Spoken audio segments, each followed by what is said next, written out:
Hello students, today we are taking the new topic electric field intensity at a point on the equatorial line of an electric dipole. Electric dipole पर equatorial line पर हम electric field intensity find out करेंगे यार, और इसको हम broad side of position भी कहते हैं। सबसे पहले हमें ये पता होना चाहिए इक्वेटोरियल लाइन क्या होती है। What is the meaning of equatorial line? Equatorial line ये आपकी एक ऐसी लाइन है जो परपेंडिकुलर होती है एक्सियल लाइन के। हमने पहले वीडियो में एक्सियल लाइन के बारे में पढ़ा था। एक्सियल लाइन की तो परपेंडिकुलर होगी, ये हमने एक्सियल लाइन ले ली, इसके परपेंडिकुलर, और ये जो डाइपोल है इसके सेंटर से पास होते हुए जाएगी। डाइपोल के, ये हमारा डाइपोल हो गया AB minus Q plus Q, इसके सेंटर जो O है इससे आपकी ये पास होते हुए जाएगी। इसी को हम इक्वेटोरियल लाइन कहते हैं। अब इस इक्वेटोरियल लाइन पर हम electric field intensity find out करेंगे। तो सबसे पहले हम इसका डायग्राम बना लेते हैं, उसके बाद इसकी हम फाइंड आउट करना स्टार्ट करते हैं। देखो हमने क्या किया, एक डाइपोल ले लिया और इस डाइपोल का नाम हमने AB दे दिया। इधर चार्ज आपका माइनस Q है और इधर चार्ज आपका प्लस Q, और इसकी जो लेंथ है डाइपोल की लेंथ ये 2L है। लेंथ इसकी 2L, इसका सेंटर O हो गया, तो ये लेंथ कितनी आ जाएगी इसकी L, और ये साइड लेंथ कितनी आ जाएगी इसकी L। ठीक है, हमें क्या निकालना था इस इक्वेटोरियल लाइन पर, अभी मैंने बताया था। तो एक पॉइंट इसके परपेंडिकुलर पे ले लिया इधर, और इस पॉइंट का नाम हमने P दे दिया। इस पॉइंट का और सेंटर से डाइपोल का जो सेंटर है उसका डिस्टेंस R है। R डिस्टेंस पे हमने पॉइंट P लिए जहां पर हमें electric field intensity find out करनी है। अब इस P पॉइंट पे एक टेस्ट चार्ज है और वो टेस्ट चार्ज आपका +1 है। ठीक है, टेस्ट चार्ज हमने एक +1 चार्ज ले लिया इस P पॉइंट पर, +1 चार्ज। अब यहां पर प्लस है, इस चार्ज के कारण, जो ये आपका चार्ज है, इस चार्ज के कारण यहां पर इलेक्ट्रिक फील्ड का डायरेक्शन दे रहे हैं हम यहां पर। तो ये आपका ऐसे पहले इसको ट्रायंगल को हम कंप्लीट कर लेते हैं। ये हो गया, इसमें भाई यहां पर प्लस है, यहां पर प्लस है, तो ये रेपल करेगा, आउटवर्ड जाएगा, इसमें ये आउटवर्ड जाएगा। तो ये आपकी इलेक्ट्रिक फील्ड इवन हो गई जो इस चार्ज के कारण है पॉइंट P पर, और इसका डायरेक्शन आपका आउटवर्ड में। नेक्स्ट, अब यहां पे चार्ज कौन सा है आपका? माइनस है, माइनस चार्ज, A पर चार्ज है माइनस, तो इस पर इलेक्ट्रिक फील्ड इंटेंसिटी हमें फाइंड आउट करनी है। माइनस चार्ज के कारण P पॉइंट पर electric field intensity find out करनी है। अब इस इलेक्ट्रिक फील्ड इंटेंसिटी का डायरेक्शन क्या होगा? डायरेक्शन इसका होगा towards the negative charge, plus से नेगेटिव चार्ज में है। ठीक है, अब ये देखो, ये डिस्टेंस हमारा R है और ये डिस्टेंस हमारा कितना है? ये डिस्टेंस L है और ये डिस्टेंस R है। By using the Pythagoras theorem we can find the length of this side. तो इसकी लेंथ कितनी आ जाएगी हमारे पास में? √R² plus L²। Same here, R² plus L², ये हमारे पास में लेंथ आ गई। ठीक है, अब हमें क्या करना था? इलेक्ट्रिक फील्ड इंटेंसिटी, इस चार्ज के कारण इलेक्ट्रिक फील्ड इंटेंसिटी E1, इस चार्ज के कारण ये इलेक्ट्रिक फील्ड इंटेंसिटी E2, लेकिन ये दोनों चार्ज की अलग-अलग हो गई इलेक्ट्रिक फील्ड इंटेंसिटी। अभी हमें तो टोटल इलेक्ट्रिसिटी फाइंड आउट करनी थी P पर कितनी, तो इनका रिजल्टेंट निकलेगा, वो इसकी इलेक्ट्रिसिटी होगी। तो इनका रिजल्टेंट हमारा इधर आ जाएगा। ये रिजल्टेंट है जो इन दोनों की मिलाकर इलेक्ट्रिक फील्ड इंटेंसिटी यहां पर आएगी। इस रिजल्टेंट का नाम हमने E दे दिया। ठीक है, बाकी बातें इसकी बाद में डिस्कस करते हैं। अब पहले हम कितना काम स्टार्ट कर देते हैं हम इसको। ठीक, मैं यहां पे इसकी स्टेटमेंट लिख रहा हूं कि डायग्राम में we take a dipole moment AB having a charge -Q plus Q with a length of 2L at point P, distance R, we take a test charge where we have to find the electric field intensity। मैं अब direct इसका start कर रहा हूं। Electric field intensity EFI लिख रहा हूं मैं, इलेक्ट्रिक फील्ड इंटेंसिटी की, electric field intensity at P due to +Q charge. किसके कारण? +Q चार्ज के कारण। Electric field intensity at P due +Q, तो इस +Q चार्ज लिख देते, इज, इसका नाम कितना दिया था हमने E1। इलेक्ट्रिक फील्ड इंटेंसिटी का आपका फॉर्मूला क्या होता है 1/4 पाई एप्सिलॉन Q, और ये डिस्टेंस देखो, डिस्टेंस यहाँ पे आपका स्क्वायर में आता था, तो ये डिस्टेंस आपका होगा इसमें, और ये इसमें स्क्वायर में लिखने की हमें जरूरत नहीं, हम डायरेक्ट इसको ऐसे लिख सकते हैं। और इसका डायरेक्शन कहां होगा along direction of BP, along BP, ये इसका डायरेक्शन है। इसको मैंने फर्स्ट इक्वेशन में, ठीक है। अब नेक्स्ट हम ले रहे हैं इसमें इलेक्ट्रिक फील्ड इंटेंसिटी। अब इस चार्ज के कारण यहां पर इलेक्ट्रिक फील्ड इंटेंसिटी कितनी है, electric field intensity at P due to -Q charge is, -Q charge के कारण, -Q चार्ज का कितना होगा इसमें E2 equal to 1/4 pi epsilon Q, magnitude लेंगे माइनस प्लस नहीं लेंगे, ये distance same here r² plus l², और इसका डायरेक्शन का है इलेक्ट्रिक फील्ड इंटेंसिटी का PA, along PA। This is equation number 2, ठीक है। अब देखो ध्यान से आगे, अब क्या है, हमें electric field intensity find out करनी थी, हमने रिजल्टेंट यहां निकाल लिया था। अगर ये एंगल आपका थीटा है तो ये एंगल भी आपका कितना होगा, थीटा होगा। तो इक्विलेटरल ट्रायंगल है, थीटा थीटा ये थीटा, तो ये एंगल थीटा है, तो ये एंगल भी आपका थीटा ही होगा इसमें, alternate angles, alternate interior angles. और ये एंगल और ये आपके कैसे एंगल होंगे, corresponding, then this angle is also theta. अगर हम इसको पैरेललोग्राम को कंप्लीट कर दें, vector law of parallelogram addition का लॉ इसको कंप्लीट करें हम, तो हमारे पास में पैरेललोग्राम बनके तैयार हो जाएगा। ये पैरेललोग्राम बन गया इसमें, ठीक है, ये आपका पैरेललोग्राम बन गया। अब इस पैरेललोग्राम का फॉर्मूला लगा देंगे जो हमने 11th क्लास में पढ़ रखा है, ठीक। पैरेललोग्राम का इसके अंदर हम फॉर्मूला लगा देंगे इसमें, और वो फॉर्मूला क्या होता है पैरेललोग्राम का, नेट इलेक्ट्रिक फील्ड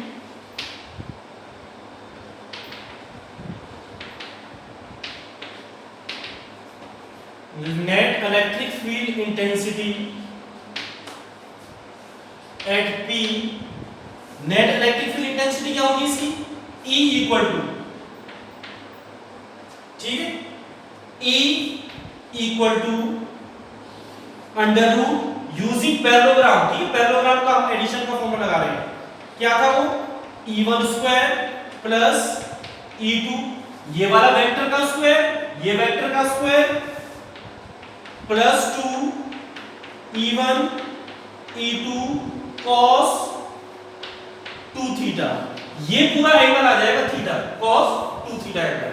अब यहां पे देखो जो इक्वेशन 1 और 2 है, अगर इनके हम मैग्नीट्यूड की बात करें तो मैग्नीट्यूड कैसे है हमारे इनके, same, but E1 equal to E2, ठीक है। और इनकी वैल्यू कितनी है हमारे पास में 1/4 pi epsilon Q r² plus l², ये हमारे पास में इनकी वैल्यू है। इसको इक्वेशन नंबर हमने 3 दे दिया, और इसको इक्वेशन नंबर हमने 4 दे दिया, ठीक है। अब मैं ऊपर से रब कर रहा हूं इसको ये। अब हम क्या करेंगे नेक्स्ट स्टेप में,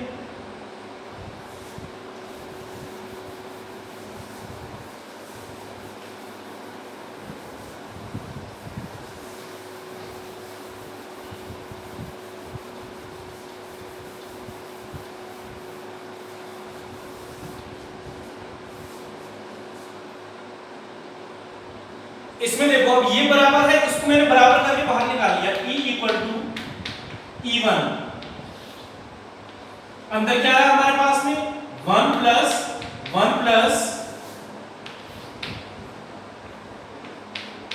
2 cos 2 थीटा, E1 करके हमने बाहर निकाल लिया, और हमारे पास में इक्वेशन ये बची।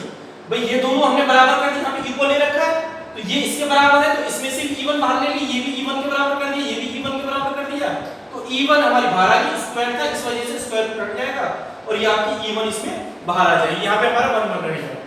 इसको आगे हम सॉल्व करेंगे तो E1 की वैल्यू डाल देंगे इसमें। E1 की वैल्यू कितनी है यहाँ पे 1/4 4 pi epsilon Q R square plus L square. ये हमने इसकी E1 की वैल्यू यहां से इसमें पुट कर दी और इसको हमने आगे फिर ये लिख दिया। यहां पे कितना हुआ 1 और 1 2 प्लस 2 cos 2 थीटा, ये हो गया। अब इसमें से देखो हम क्या कर रहे हैं, इसको नेक्स्ट स्टेप में E equal to 1 upon 4 pi epsilon Q R square L square. इसमें हमने कॉमन ले लिया 2 1 प्लस cos 2 थीटा, ठीक है। अब 1 प्लस cos 2 थीटा का फॉर्मूला कितना होता है,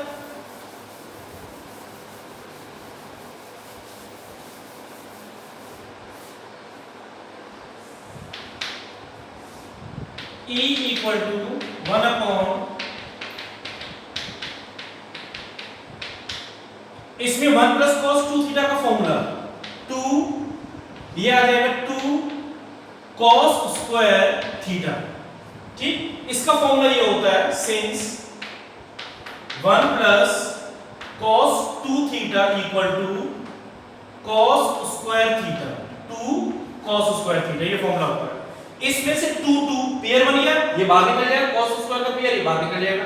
अब हमारे पास में इक्वेशन फुल फाइनल क्या है, ये 1 upon 4 pi epsilon R square L square.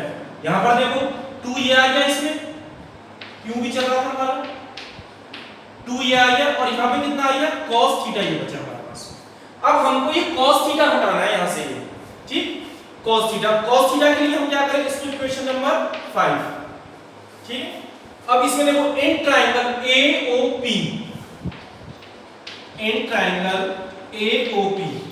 AOP में cos थीटा क्या है हमारे पास में, यहां पे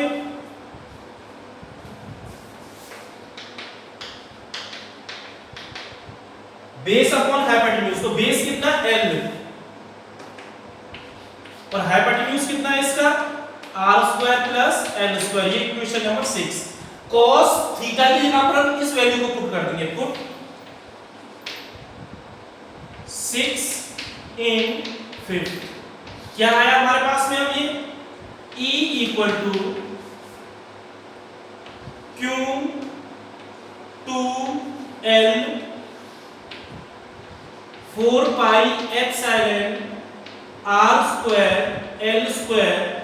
इसको मैं अंडर रूट को हटा रहा हूं, जब अंडर रूट को हम हटाएंगे तो क्या आ जाएगा हमारे पास में 1/2, तो इसको मैं डायरेक्ट लिख रहा हूं r square plus L square 1/2, under root हमने हटा दिया, डायरेक्ट लिख दिया। अब देखो ये वाली ब्रैकेट और ये ब्रैकेट दोनों सेम है, बेस सेम है और पावर इनकी डिफरेंट है, तो पावर हम इनको ऐड कर देंगे। पावर ऐड करके हमारे पास में कितना आएगा, ये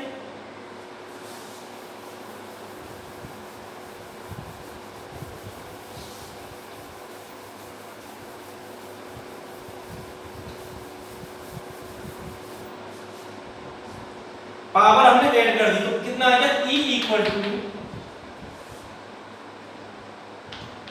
Q 2L upon 4 pi epsilon r square plus L square 3/2, ये हमने पावर ऐड कर दी।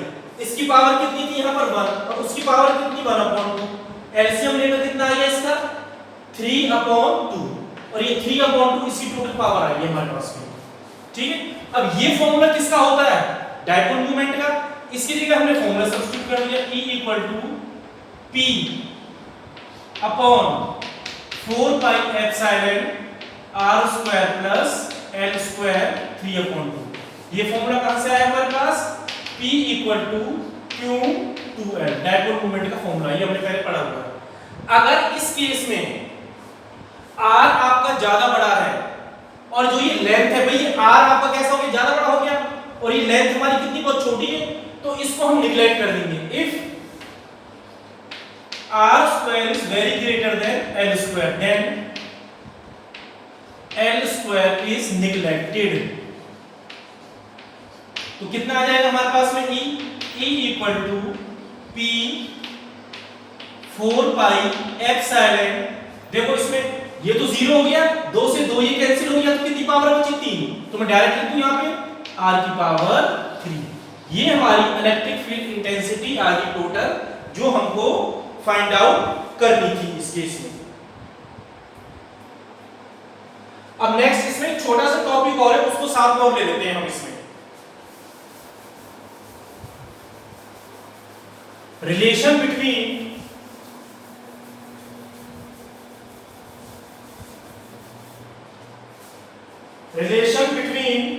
EA and EE।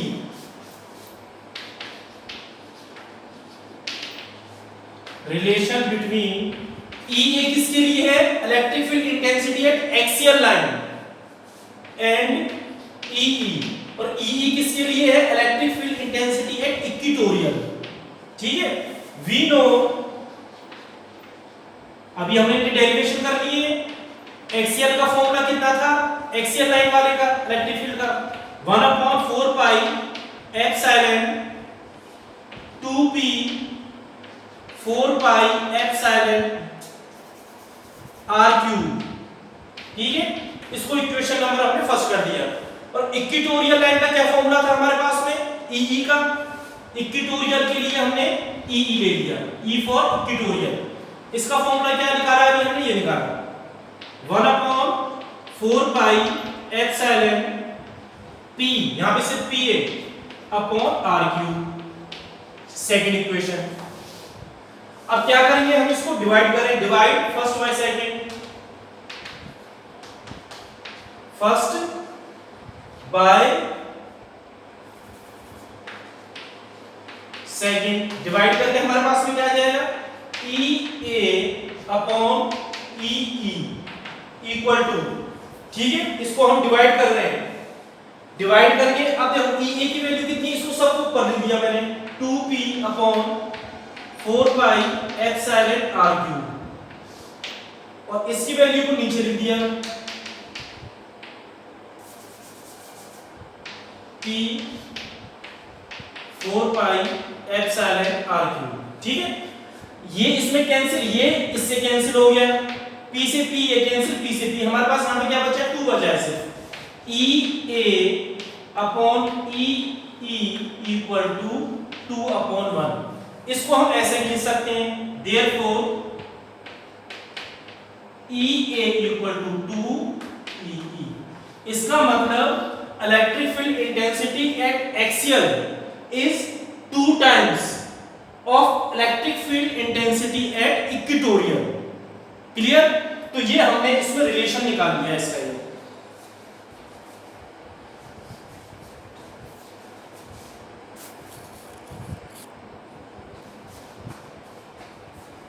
now next topic we are taking electric field intensity and any point due to a short electric dipole। short electric dipole के कारण electric field intensity ले रहे हैं हम। हमारा अगला टॉपिक है ये, नेक्स्ट टॉपिक। अब ये हमने ए बी एक शॉर्ट इलेक्ट्रिक डाइपोल ले लिया जिसकी लेंथ 2l है और उसका सेंटर O है। अब हमें एक चीज यहां पर ध्यान देनी है, अगर हम इलेक्ट्रिक फील्ड इधर फाइंड आउट करना चाहें, इस पॉइंट पर फाइंड आउट करना चाहें, तो ये आपका एक्सियल लाइन हो जाएगा।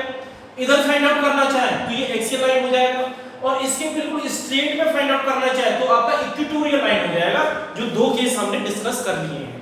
हमें क्या करना था? इन दो पॉइंटों को, इस वाली एक्सियल लाइन को छोड़कर और इक्वेटोरियल लाइन को छोड़कर कहीं भी आर्बिट्ररी पॉइंट ले लेते हैं। तो इससे हमने डिस्टेंस r पर एक पॉइंट ले लिया और इस पॉइंट को हमने नाम दे दिया k, और ये डाइपोल मूवमेंट जो है ये आपका p नाम है इसका, जहां पर हमें इलेक्ट्रिक फील्ड फाइंड आउट करनी है। और जो ये k है ये एंगल आपका यहां पे थीटा बना है। ठीक है, अब यहां पे चीज इंपॉर्टेंट, ध्यान से समझना इस चीज को। अभी मैंने आपको बताया था अगर इस k पॉइंट को हम इधर ले लेते हैं इसमें तो एक्सियल लाइन, इस k पॉइंट को इधर ले लेते हैं तो भी एक्सियल का केस हो गया, इस k पॉइंट को स्ट्रेट ले लेते हैं तो आपका इक्वेटोरियल का केस हो गया। इसलिए हमने अलग साइड में ले लिया, k को इस साइड में ले लिया। ठीक है, जहां पर हमें electric field intensity find out करनी है, और इसका जो डिस्टेंस है ये डिस्टेंस हमारा r है। ठीक, r डिस्टेंस है, O से k का डिस्टेंस हमारा r है, ये r हमने डिस्टेंस ले लिया with making an angle theta degree. अब हम क्या करें, जो आपका ये डाइपोल मूवमेंट है p, इसको कंपोनेंट्स में रिजॉल्व कर लें, इसको कंपोनेंट्स में रिजॉल्व कर लेते हैं। तो इसको कंपोनेंट्स में रिजॉल्व करेंगे तो एक कंपोनेंट तो हमारा थीटा बना रहा है, ये आ गया, तो इसका एक परपेंडिकुलर बना देंगे हम यहाँ पे इसके, और एक कंपोनेंट पी का हमारे ये इधर आएगा। जो एंगल हमने 11th में पढ़ा था, जो थीटा के साथ में कंपोनेंट जाता है आपका, इसका रिजल्टेंट का ये कंपोनेंट आपका जा रहा है, तो ये तो आपका cos में आ जाता है, इसलिए p cos थीटा ये हो गया। और जो इसके परपेंडिकुलर आ रहा है, ये परपेंडिकुलर बन रहा है ना, ये परपेंडिकुलर, जो इसके परपेंडिकुलर में आएगा वो आपका p sin थीटा होगा। और इसको मैंने आगे फिर प्रोड्यूस कर दिया। ठीक, अब हमें इस चीज में यहां पे ध्यान देना है कि अब इस पर जो हम इलेक्ट्रिक फील्ड फाइंड आउट करेंगे, ये केस तो हमारा O से वाला K, तो ये हमारा एक्सियल लाइन का केस हो जाएगा। किसका हो जाएगा? एक्सियल लाइन का। और जो ये है हमारा ये p sin थीटा हमने जो रिजॉल्व किया है, ये केस हमारा किसका हो जाएगा? इक्वेटोरियल लाइन का हो जाएगा। तो इनकी इलेक्ट्रिक फील्ड इंटेंसिटी को लेके और सम अप कर देंगे टोटल, तो हमारे पास में total electric field intensity at K आ जाएगी। अब इसको देखो ये क्या करना है हमें नेक्स्ट इसके अंदर। अभी मैंने आपको बताया इसकी जो इलेक्ट्रिक फील्ड, यहां पे सपोज टेस्ट चार्ज हमारा प्लस है, +1, तो इसकी electric field intensity x line में तो ऐसी जाती थी आउटवर्ड, ये होगी, और इसका नाम हमने दे दिया E1। अब जो ये आपका इक्वेटोरियल लाइन था, यहां पर इक्वेटोरियल लाइन से इलेक्ट्रिक फील्ड इंटेंसिटी इसके पैरेलल में आई, ध्यान रखना ये पैरेलल में, हमने अभी केस किया, इससे पहले वाली वीडियो में पैरेलल में आती है, और ये दोनों एंगल आप कैसे बन जाएंगे? 90 डिग्री। भैया तो स्ट्रेट में गई आउटवर्ड में E1 और E2 कैसे आ गई हमारी? पैरेलल के अंदर आएगी। ठीक है, ये बन गया। अब जो इनका रिजल्टेंट निकलेगा यहाँ पर, रिजल्टेंट इन दोनों का मिलाकर जो रिजल्टेंट आएगा वही आपकी टोटल इलेक्ट्रिक फील्ड आ जाएगी। अब एक एक केस हम लिख लेते हैं। The electric field intensity at K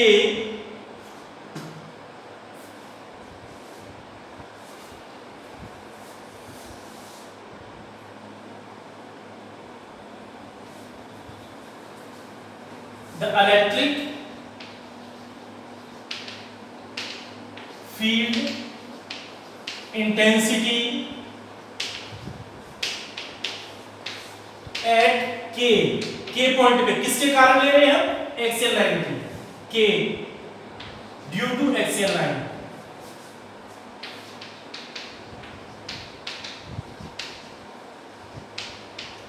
ठीक है, ड्यू टू किसके कारण लिए होंगे? ये एक्सियल लाइन के कारण।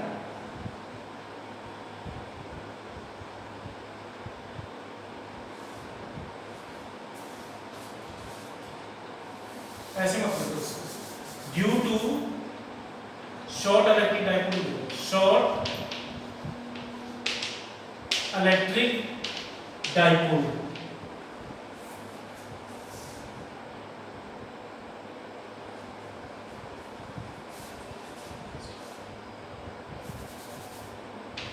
when lie on the axial line, on the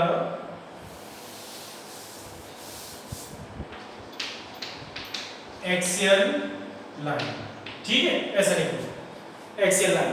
तो इसमें हमने क्या ले लिया? इसका E1 ले लिया। तो एक्सियल लाइन की इलेक्ट्रिक फील्ड इंटेंसिटी क्या थी हमारे पास में?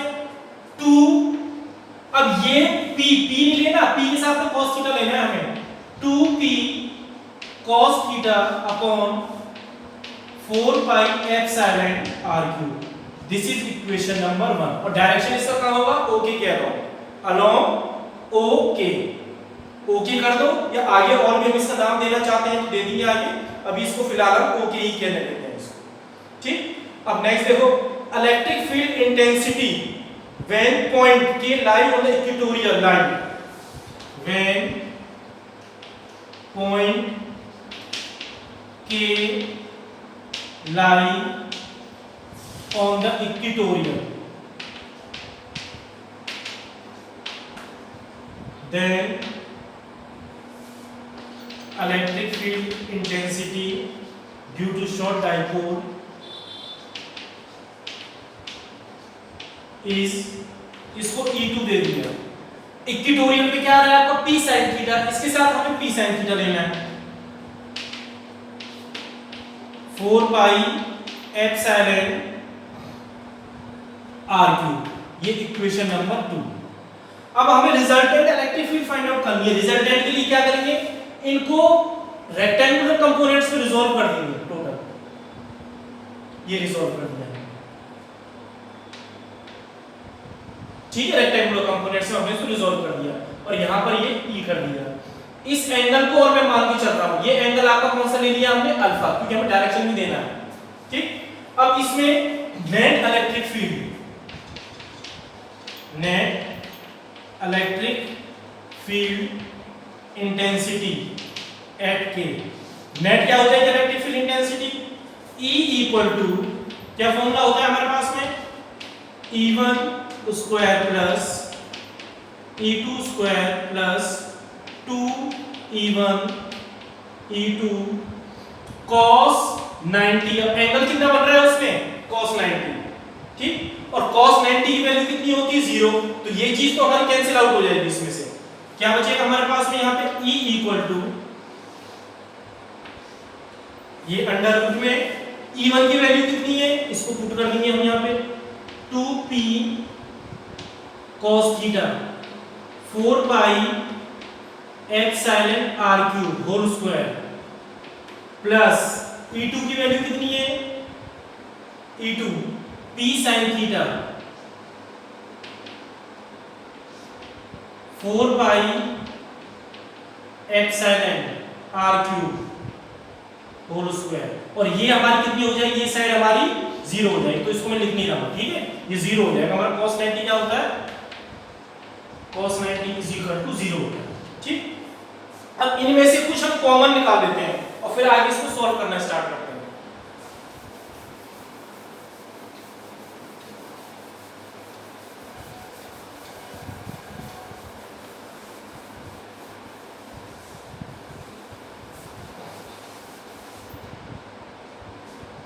देखो इसमें से कॉमन क्या निकाल रहे हैं हम, क्या निकल सकता है कॉमन हमारे पास में, p इसमें आ रहा है, t इसमें आ रहा है, 4 पाई एप्सिलॉन r क्यूब, ये चीज एक आ रही है कॉमन, तो e इक्वल टू p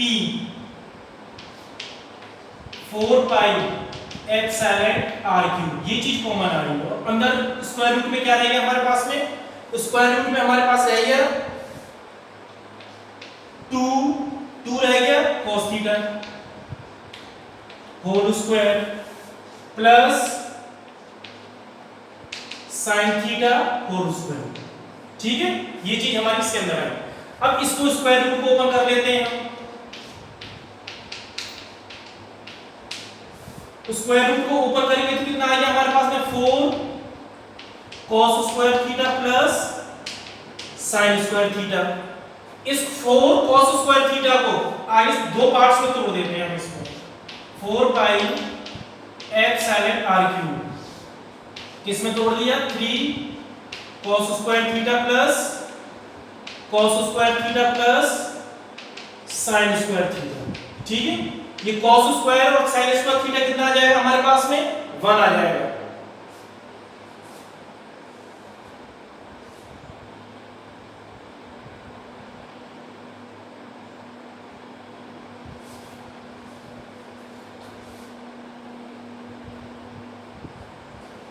ठीक है, ये कितना आ जाएगा हमारे पास में, 1 आ जाएगा। E इक्वल टू कितना हो गया, P 4 pi epsilon r cube under root में 3 cos स्क्वायर थीटा प्लस 1, और इसको मैंने ब्रैकेट में क्लोज कर दिया। This is our final answer, where since cos square theta plus sin square theta is equal to, ये 1 के बराबर होगा। इसमें कुछ कंडीशंस ले लेते हैं, अभी तो हमें इसका डायरेक्शन और निकालना है। डायरेक्शन के लिए देखो,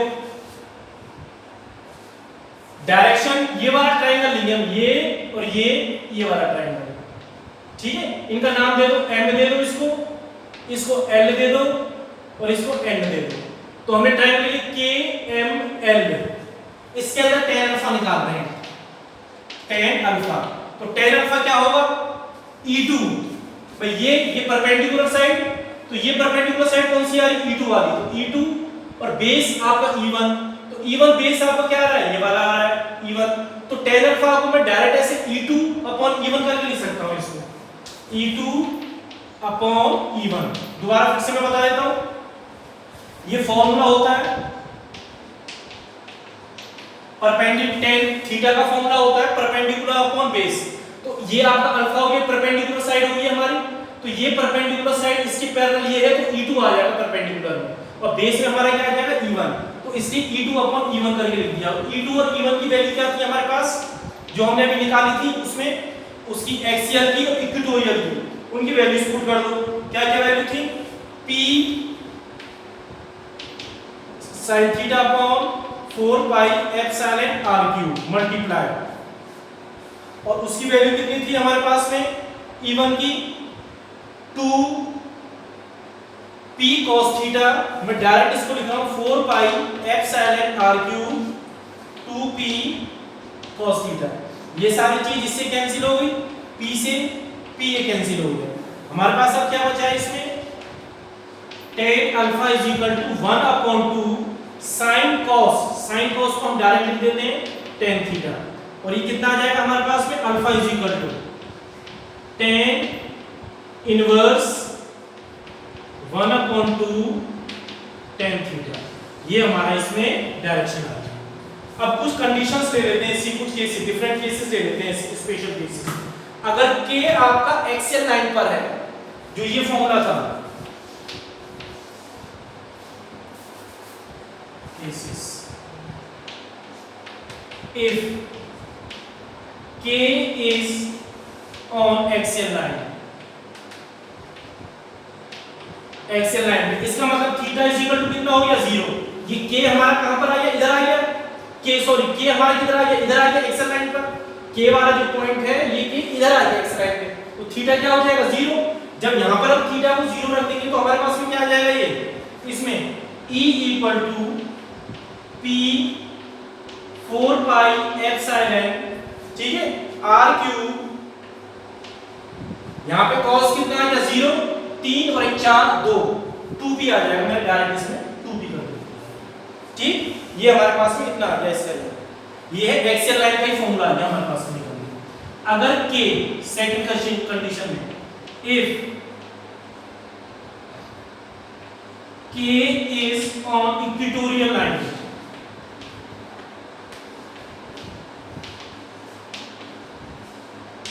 then उस केस में थीटा क्या जाएगा हमारे पास में 90, और उसका फॉर्मूला क्या था, उसको भी मैं डायरेक्ट करके लिख रहा हूं। यहाँ पे cos 90 0 होता है 1, तो ये आपका इतना बचा सिर्फ, E equal to P upon 4 pi epsilon r cube. ये आपका इक्वेटोरियल लाइन का है, दो कंडीशंस, क्लियर।